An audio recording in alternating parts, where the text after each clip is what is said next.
Dozens of doctors, nurses, along with people living in Lamoille County are worried about the possibility of Copley Hospital's birthing center closing. The hospital's president says the Board of Trustees is looking into it right now, but are still far from a decision.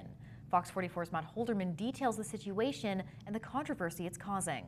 I just think it's sad that some of the language really shuts down the conversation. Copley Hospital President Joseph Wooden responding to a strongly worded letter Wednesday afternoon signed by a number of the doctors and nurses that work at his hospital. The medical staffers shared this letter with Lamoille County communities, saying people deserve to know that Copley Hospital leadership is discussing the possibility of closing its birthing center. The letter notes people in Lamoille County needing pregnancy care would have to travel to Burlington or Berlin's hospitals in that scenario, and could lead to young families moving out of the county. It also contains numerous stern statements, including, quote, eliminating this essential service would be a betrayal of Copley's mission. We need to resist the moral bankruptcy of cutting needed services, and it is short-sighted at best and dangerous at worst. To cry and say that that would constitute moral bankruptcy is really unfortunate because it tends to shut down the conversation, and we're trying to have thoughtful deliberation on an important issue. Wooden says that while he understands the concern, he feels the hospital is getting grilled over a decision they haven't even made yet. He says their board of trustees is currently conversating over the future of the birthing center and other clinical services after getting recommendations from a state-funded study earlier this fall. That study was the Oliver Wyman Act 167 report, which looked at ways to ensure future sustainability for all Vermont hospitals. And in a lot of cases, they found the cost of sustainability is saving money and cutting services and staff. Small community hospitals can't be all things for all people.